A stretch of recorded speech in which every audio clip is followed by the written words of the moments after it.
Welcome to Coffee with the Sarlos. We are your hosts of the show, Karen and Kelly Sarlo. Whether you're struggling with grief or you just need answers, we connect you with spirit to find relief, clarity, and direction in life. We can help you move forward.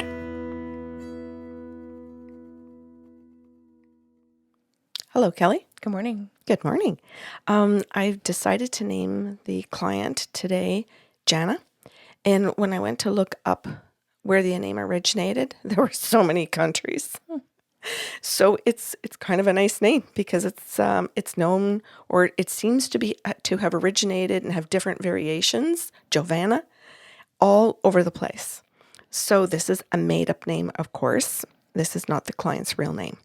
And at the beginning of her session, she says to me, I'd like an open session, and I realized that does not include medium. I've been listening to your podcasts. I'm understanding it means that you're going to go to the spirit guides and that they're going to tell you anything they want me to know, and that's what I'm here for. I want to know that.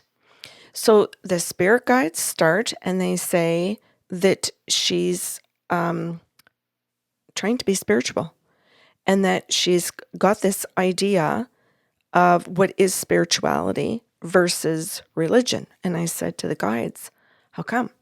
And I'm curious because is it like this lifetime or is it like past lifetime stuff? Is it a combination? And they said, oh, you'll see as the session goes on. But we're going to talk about the fact that she was born into a family. There's a mom and a dad. There are siblings, but they talk mostly about mom and dad. And that mom and dad both were born into religions. And they marry each other and have the same religion. So it's not what do you call that? Interreligious? I don't know. Oh, okay. Intertrauma? Into the same. I made that up. Into the same, the same religion. Yeah. So there's no conflict. There's no challenge. Both of her parents have careers where they are required to research and to be very curious. So this is something they very much promote. And their daughter, Jana, also picks a career where she researches in her career.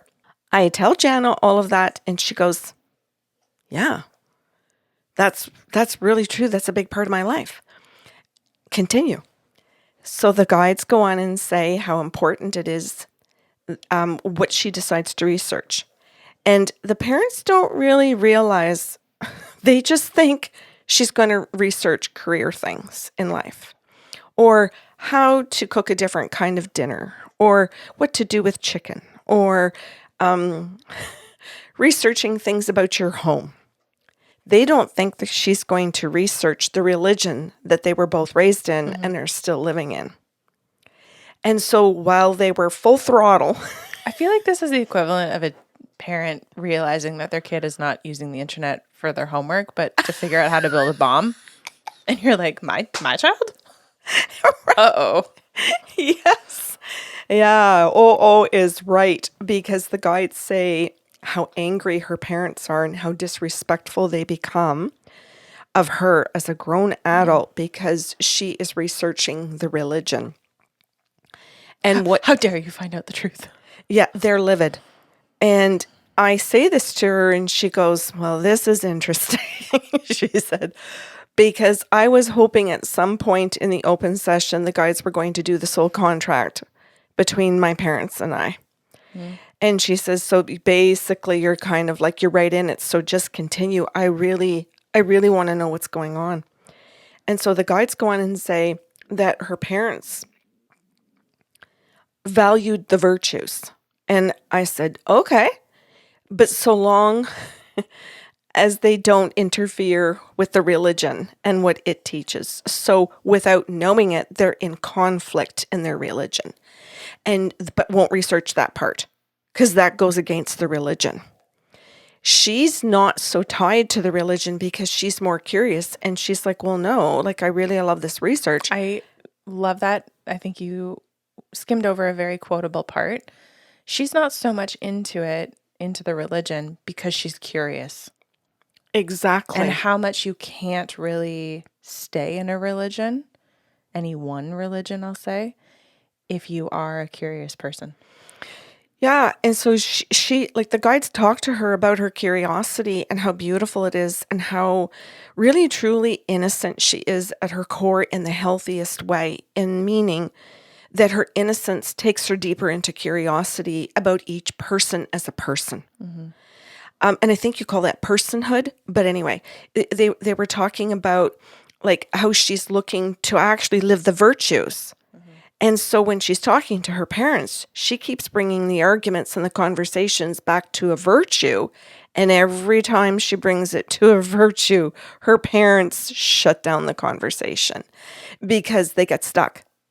They get stuck in realizing and avoidance of, I'm actually not living out what this virtue is because my religion is in conflict with it because of this belief. But I'll say I value it. And you said it too, where you said they're not aware of the fact that they're in conflict with themselves. That was key. That was thanks, Kelly. That was a really big part of what the guide said, was that they weren't aware and that they're in avoidance over these things. They want to protect their marriage because if one of them does I'm going to be curious, I'm going to truly live the virtues my religion is really talking about, then it would require maybe that I challenge the religion. If I do that, that might challenge my marriage. Because if my partner doesn't do it with me and I change, or I leave that religion, or I change within it, and that doesn't sit with my partner, then there's too much on the line to question it. And I'm not going to do that because then I lose the house. And then I don't get to have the family Christmas or whatever it is. And I shouldn't have said Christmas. That's just image. Yes. Like celebrations. The guides tell her that they're really proud of her because it's part of her soul contract to be able to be curious in this life, to be able to question all of these things, and to stay focused on what the actual virtues are, like of kindness and compassion and empathy. And while her parents talk about it, while she went to these religious places with them as a child and a young adult, and they talked about it, there sometimes is follow through about it, but it's very contained. And it doesn't extend to other people. So it's also kind of got to be within their own people. And because she's not living in that kind of small community, she's living in a more global community than her parents are willing to live in. She is seeing and challenging all of that in her parents. And just coming home and having conversations with them about it, but also bringing her friends into those homes, bringing a partner back to her parents that's not part of that same religion, where now they're like, and you can see where their religious beliefs really don't fall in alignment with the virtues they talk about. Mm-hmm. So she's challenging that, saying, you say one thing, but you do the opposite. And as soon as the conversation gets that way, the parents become disrespectful of her, but accuse her of being disrespectful of them. Mm-hmm. Classic game. Right? Mm-hmm. And I said all of this to her, and she goes, I can't even begin to tell you how many times I heard the phrase, holy shit. And the relief that she had that the spirit world saw the truth, mm-hmm. which is one of these virtues her parents are always talking about, sometimes living and sometimes not, depending, right? And she's sitting there going, oh my God. What do you mean sometimes living, sometimes not? Well, sometimes they can tell the truth and sometimes they're not willing to. Living it. Yeah. Oh my God. Okay. Yeah. Yeah. Like, so, and she's challenging them on those things, and they don't like that. So the guides put all this out on the table in front of her and say, this is part of your soul contract. And she goes, just takes a big deep breath during the session and just says to me, I need a few minutes. You go ahead, do your thing, listen to the guides, drink your water, do what you got to do. I need a moment because I feel seen. She says, and I feel like my parents are making me feel like I'm crazy, and I'm not crazy. I'm a researcher. I am not crazy. And she says, and I am so hurt, and I think I'm in my own avoidance that my parents would hurt me like this. because now I'm realizing that they're more tied to their religion than they are to me, and I'm their child. How can they do this to me over their religion?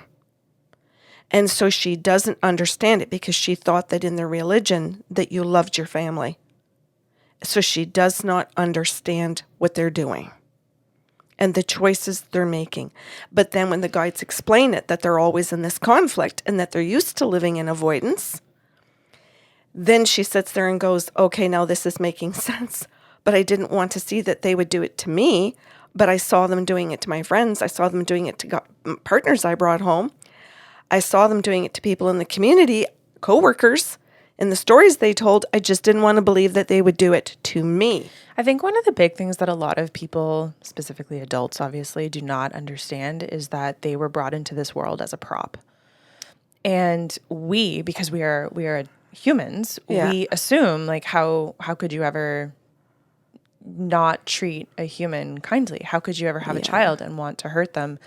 And that's a fair question, but we're not looking through the right lens. We're asking how could from our perspective instead of, oh, my parents had me as a prop to look good within their marriage or to look good within their community. This was never about wanting a child. This was never, or maybe not never, but oftentimes parents didn't have a kid because they truly wanted to raise a whole ass other human being to be this autonomous, beautiful, curious, functioning adult.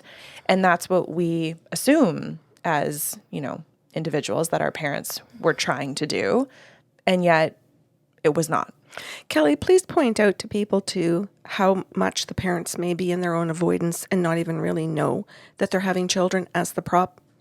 Well, yeah. And I mean, I think, therapists, they've got red tape behind them and they can't necessarily be like, oh, so you were a prop and just call it what it was or what it is.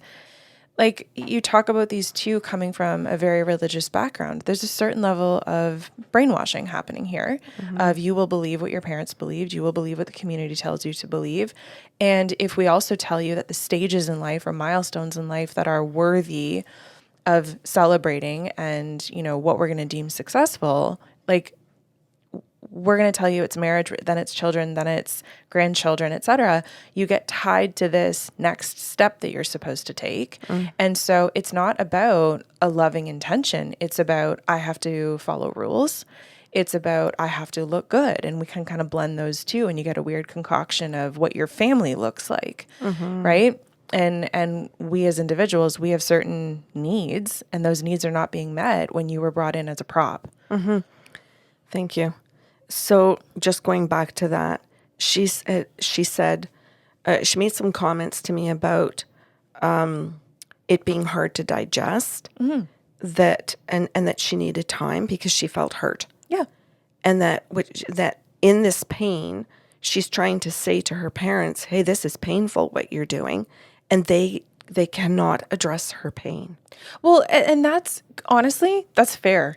And I'm not saying that that's healthy or right. I'm just saying that if they ticked all the boxes and they genuinely thought, I'm doing all the right things, I did all the things that were asked of me or told of me, and now you've got this autonomous being looking at you saying, how could you? How can you possibly put yourself in empathy in her shoes? I did all the steps. Why are you looking at me like this? Right? Now, I get both of their perspectives. It makes total sense why they can't necessarily come together to understand one another. The goals were completely different. And the guys say at this point that she keeps bringing up to her parents the virtues and that she keeps trying to bring every conversation and every point back to what they value. And they stonewall that. Right. Because cognitive dissonance. That's the word I was hoping that you would get to, Yeah. is their cognitive dissonance in this, and that she's trying to break their cognitive dissonance. And the guides say to her, as much as you're trying, if they don't want to break that, you cannot. Cognitive dissonance has nothing to do with intellect.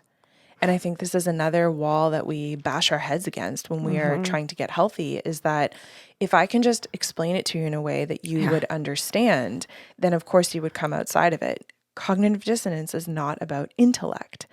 if they don't want to get it, if they don't want to lose everything that's at risk that you named before, the house, the family, the whatever, then I'm not going to stretch myself to see things from a different perspective, even though I'm fully capable.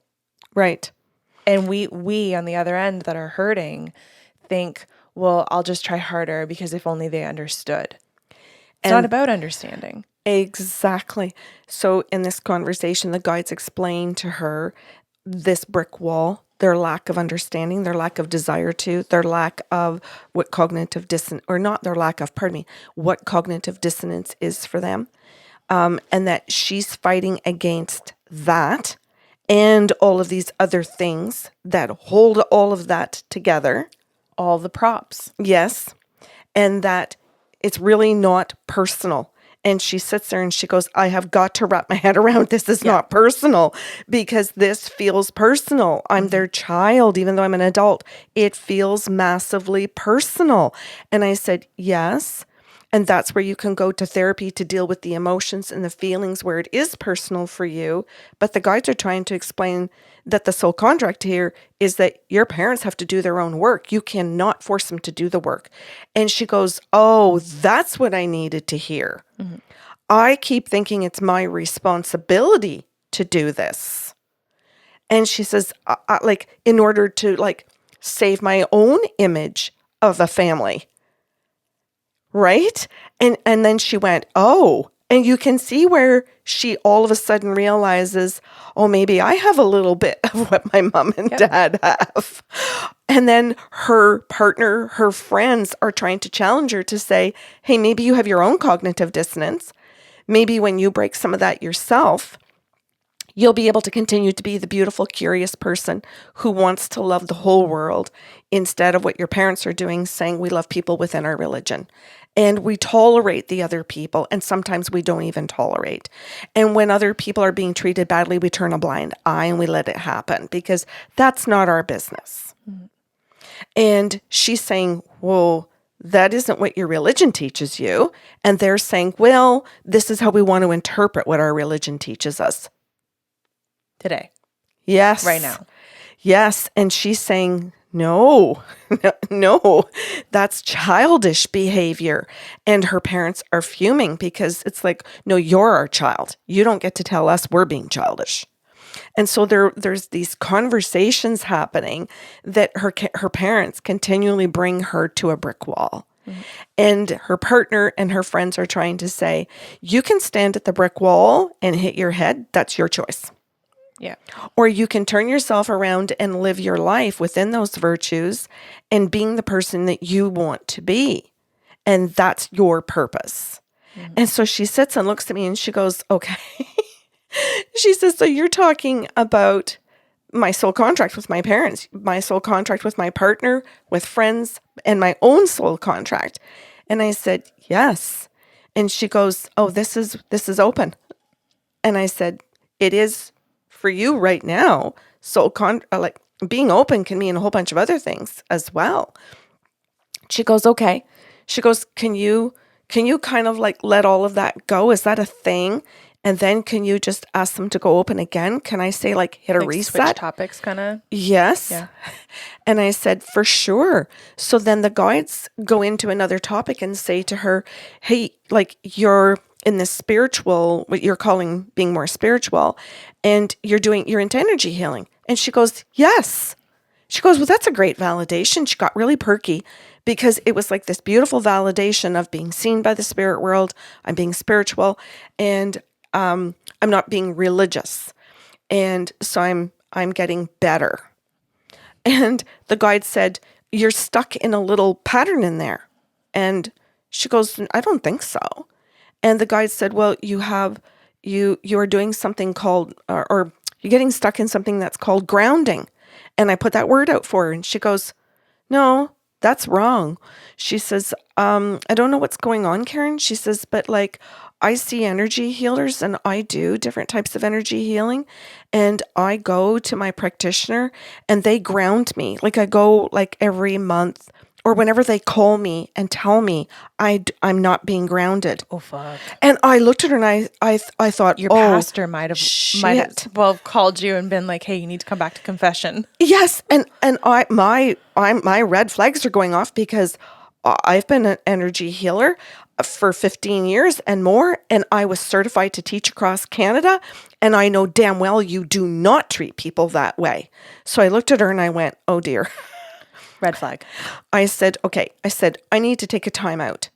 May I? And I need to be Karen." And she went, yeah, okay, yeah. I said, "So I'm not channeling, I'm Karen." And I said, "So I have 8 licenses in energy healing, certified teacher across Canada for over a decade. And just a good moral And compass. and just a decent human being." And I said, that's an absolute no. I said, no energy healer gets to call up a client and say that you are not grounded and you need an appointment because the spirit world told me and you need to come in. And she went, "What?" And I said, "No, that's a no." And I said, "That's somebody who needs money to pay a bill or for whatever reason." Or power over. Yes. Right? Like a level of control. Exactly. And I said, "Just give me a minute now." I said, "No, that's just me as a teacher." I said, "We do not do that, and that is not ethical." And she went, "Oh." And I said, "Give me a minute. I want to talk to the guides again." So I go back and I listen to the guides, ask questions. What does she need to hear? What do you guys want her to know about this grounding thing? And they said, she really doesn't understand what grounding is. And I said, "Oh, okay." So I said to her, "Do you really understand what grounding is?" And then I thought, wait a minute. I said to the guides, "Hold up. Why doesn't she understand what energy healing or what the grounding part is if she's going every month?" I said, "What? What do you mean?" And they said, "Well, she's afraid to ask the question." What? Why? Because her parents didn't teach her in all this research stuff that she's done. In the job part, she's never really been taught to ask people questions like how to do something. And I'm like, whoa, that is so the opposite of being raised to research. And they said she's afraid to ask because she doesn't want to look stupid. Oh, okay. Now I get it. So she's been raised. That's not necessarily the opposite if you come by research as honestly as she does. Mm-hmm. Like you would think that some researchers would know to ask all the questions. Yeah. But there are certain personality types where it is a fear of being dumb Mm-hmm. and a fear of being insufficient. Mm-hmm. Yes. Yeah. So this comes out about what you've just said, and that she's not willing to ask the question because she feels that she should know. Right. And I say this to her and she goes, if you ask me to define it, I think I can. And I said, "Okay, go ahead." And then she just totally stumbles and can't define it. And she goes, "Okay, I don't know what it is then." And then you see like she's mad. Mm-hmm. She's angry. Because it's more safe to express that than the fear. Yeah. And so she says, "Go ahead." She says, and she won't look at me now. She's looking down. But she's trying. Yes. And I see the discomfort and I say to her, "Hey, I think you're maybe feeling some fears, some shame." I said, "You don't need to feel that with me. I'm just going to step in if you allow it and explain what grounding is and what it really means when you're grounded." And I said, "And outside of just what energy healing is, this is what we would teach." And I said, and I start giving her what grounding really means. It really means knowing who you are. It really means knowing the virtues that you stand for. It really means practicing them. You can't just stand for something. Grounding comes when you practice it. And she goes, "Oh shit." She goes, "This is going back to my parents again. Talking about the virtues, but not practicing them." And she starts to like piece things together. Mm-hmm. And she says, I said to her, grounding is setting the boundaries. It's knowing what those boundaries are and practicing setting boundaries. It's practice. Once you do it and you do it repetitively, you get more grounded. Which is why you can't just show up at a Reiki master's house every 2 weeks or every month to say, "I'm here to get grounded." You have Exactly. to live it. It doesn't come from another person putting their hands on you. Right. So the guides continue, like, and they keep telling her, like, what grounding means. So if I know that I value listening to somebody, and I'm practicing listening to people, it doesn't have to be perfect. I'm practicing, and I'm doing it with consistency, and I'm correcting myself when I stop, and I get back into listening again. So I keep practicing. I'm in process. Then when somebody says to me, "You never listen to me," I'm grounded. I don't become ungrounded by the attack because I know who I am. I am a listener, not perfect, trying with consistency, using my tools. Now I know you're lying. That's grounding. Go ahead. I was going to say lying was a heavy word there. You can also acknowledge, okay, this person's in their defenses. This person is in their fear. This Yeah. person, like, it's not necessarily meant as a lie so much as it's an attack because their insecurities are coming out. Okay, perfect. Thank you for Because sharing it is that. their perception, right? That they're feeling unseen or unheard in that moment. So it's not that they are intentionally necessarily telling a lie.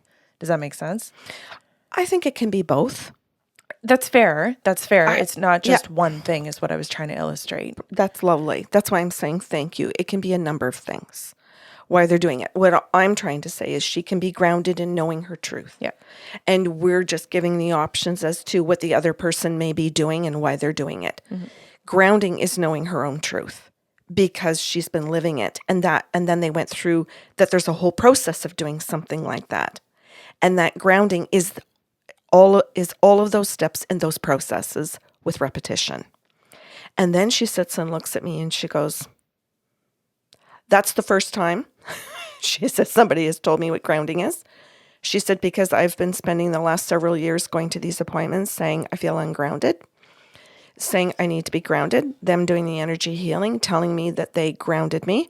And she said, "So does this also mean that when I say, or when the energy healer tells me they've cut ties, they've cut cords?" She says, "Is like, what does that mean?" She goes, "Because I haven't asked what that means either." And I said, she goes, "Never mind." She puts up her hand like this. She says to me, "If I now go do what you say about the grounding part, then I don't need to have the cords cut." And I said, "That's right."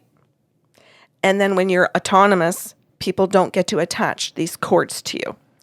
And she says, she says, "You teach this in the energy healing courses?" And I said, "Absolutely, I did." Because there were other energy healers wherever in whatever communities and all over the world teaching energy healing and not really even understanding themselves as teachers what grounding meant or what cords and ties and all of these things even meant. It was words, and then it was running the energy that the best they thought they were doing, because that's how they got taught it from their own teachers. And I said, without really truly understanding what it means to be a person who is grounded. And then she says to me, "Oh my God," she says, "I can see where my parents went astray and I can see where I've gone astray." And she says, "By the very fact that you follow something that other people are saying and you don't question it. And now I can see where I lost my own curiosity and where I didn't ask my own questions. And I can see where my parents lost their curiosity and didn't ask their own questions." And I said, "That's wonderful." It's great humility. Yes. And she goes, "Okay." She says, "So Karen, you're talking about the process." And I said, "A lot of the things the guides are telling you go back to the universal laws."